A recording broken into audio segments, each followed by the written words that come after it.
Alright, B'siyati Dishmaya, we're going to be continuing the gates of the Baal Shem Tov, and we are going to finish today the chapter on humility.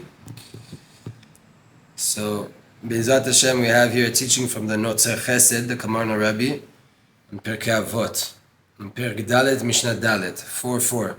What does the Mishnah there say? Rav Levitas of Yavne would say, Me'od me'od avesh afel ruach, shetikvat enosh rima.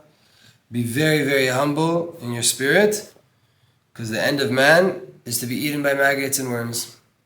So stay humble. We have to understand this, right? We've been learning about this humility, but it's the truth. In the end, we're going to end up in the ground, getting eaten.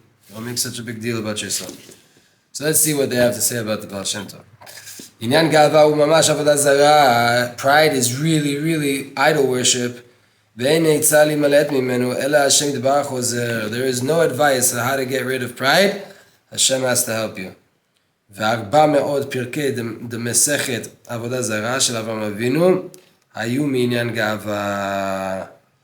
taught that we have masechtot, right? Tractates in the Gemara, teaching us different things. So we also have Masechet Avodah Zarah. We have a whole tractate about Avodah Zarah, about what to learn, how to learn about Avodah Zarah in order to not do it, and all the problems and all the ramifications of Avodah Zarah in the world.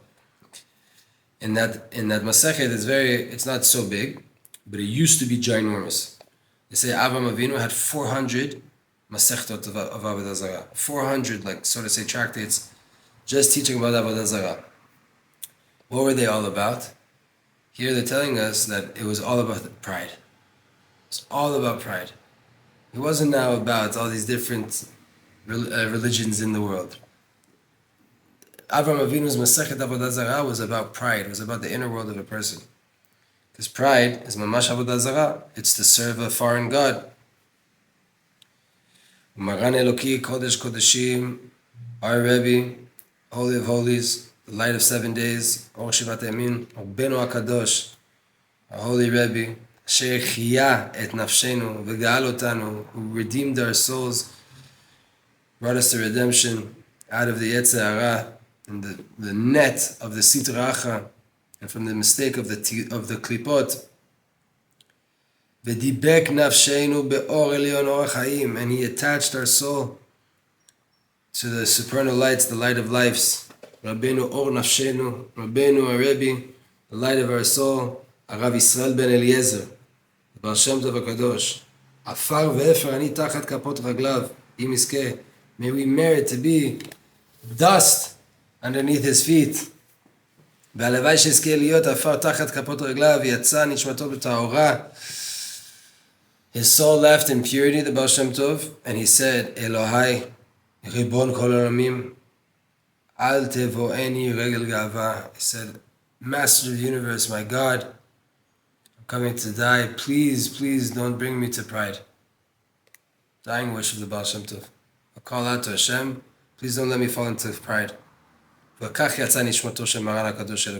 is how his soul went out, and the same thing actually happened with the Arizal.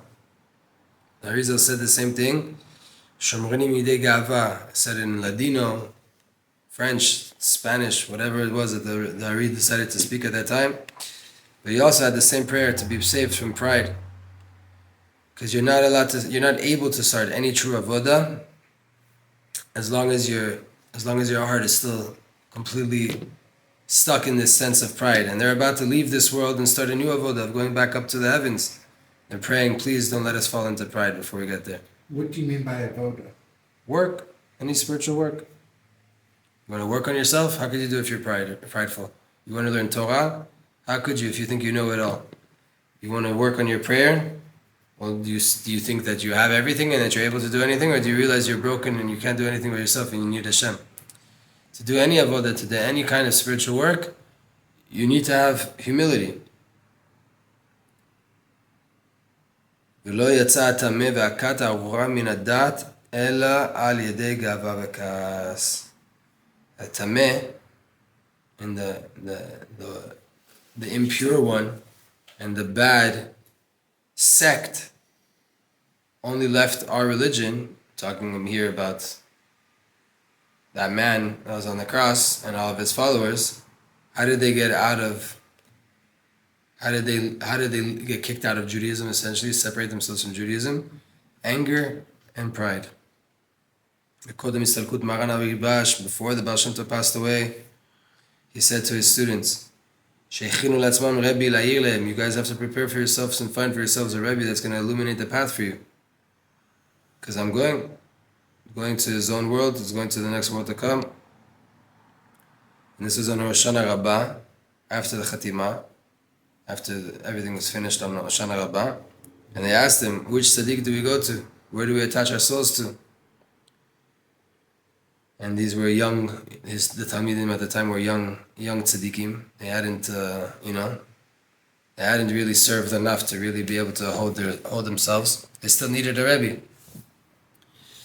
And the Baal Shem Tov said to them, She'isu etzlo, they should travel to a person, v'yinasu oto. Go try him. Go try out the Rebbe. Travel to him, try him out. Yishalu lo she'iten lehem eitzah le'asir agava. Go ask him, when you go to check him out, go ask him to give you advice, a strategy to get rid of pride. And if he gives you anything, just know that there's nothing real there. And he says, Hashem will help you, then you get close to him, because he's a tzaddik gamur. So essentially, the Baal Shem Tov's test was to his students, go try out a Rebbe. Ask him for advice and pride. If he tells you he'll help you, forget it. If he tells you Hashem will help you, that's a tzaddik. Now they're teaching from the Notzei Chesed.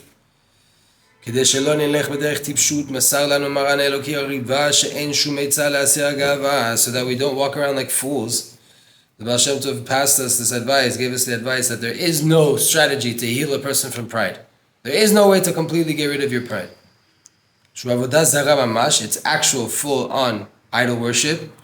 כי יש מתנהג בגדלות ונפלאות, ובקרבו נשבר ונתקה.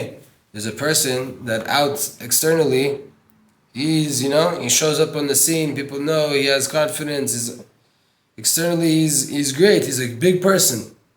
But inside, in his own midst, he's broken in half, he's depressed. דקה ושפל רוח, ממש אפס ועין. He's down, he's low-spirited, אפס ועין, nil and naught, he feels like nothing inside. ויש המרכין ראשו, מדבר בדרך הכנעה, and there's those that they put their head down and they speak from a place of humility. And it's ממש עבודה זרה. Because inside he's filled with pride. Externally he knows how to play the game. He acts all humble, but inside he thinks he's the biggest big shot. So he's doing עבודה זרה. ויש כל זה בהיפוך שמדבר בדגולה והוא גאווה. All of this also happens the other way. He speaks loudly and he speaks in greatness, which is עבודה זרה in גאווה. Right? It doesn't matter. It all depends on what's going on in the heart. Right? I spoke to Rav Itzhak about this not too long ago. People say you're filled with pride. I was going through it. People were telling me that I was filled with pride. And I know like we're learning here, every single person has pride and ego, right? But how do you show up in the world? I knew it wasn't the case. I knew I wasn't walking around like all haughty and stuff, but people were saying to me that I'm filled with pride. And I try to understand it. I'm revealing just something from my own personal world right now. And Rav Itzhak told me, and now I understand it even more. Rav Itzhak told me, pride is between you and God. They can say whatever they want about you. If you didn't feel pride, if you didn't do something from the intention of pride, so that's what they see. That's their low self-esteem or their hatred, their evil eye, whatever it is. But if someone's saying that you're prideful and you don't feel it between you and Hashem, you really don't feel like you're acting on pride, it's not pride. You have to be real with yourself what's going on. It's like we said here. A person could walk around, right? Externally they look prideful, but inside they're shattered. They're not really like that. And then there's people that they walk around super humble and inside they're all filled with pride. So I know I'm not free of pride, right? But this is something very personal. And really we have to check ourselves. We have to check ourselves. Are we prideful? And like he's saying here too, it's hinted here, but I'm going to go further. It's said in other places, in other books, that there's no difference between a high ego and a low ego. High self-esteem and low self-esteem. They're both ego. You're still thinking about yourself. Either you think you're the best or you think you're worthless, but you're still thinking about yourself. It's the same thing here. It doesn't matter how you show up externally. What's going on inside? And it doesn't matter what's going on inside, what's going on externally. It goes both ways, right? And we have to know this. We're going to push forward so we can finish this chapter.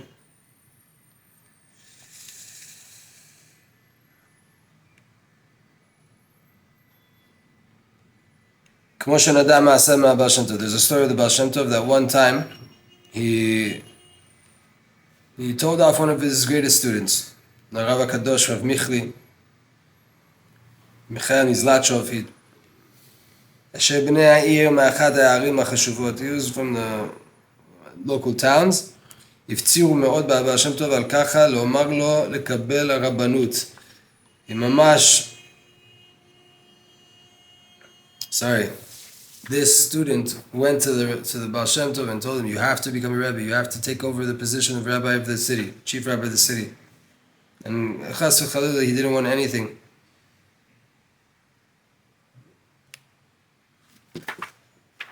I'm getting confused, we're going to start over. I have to edit this, remind me, I got to edit this.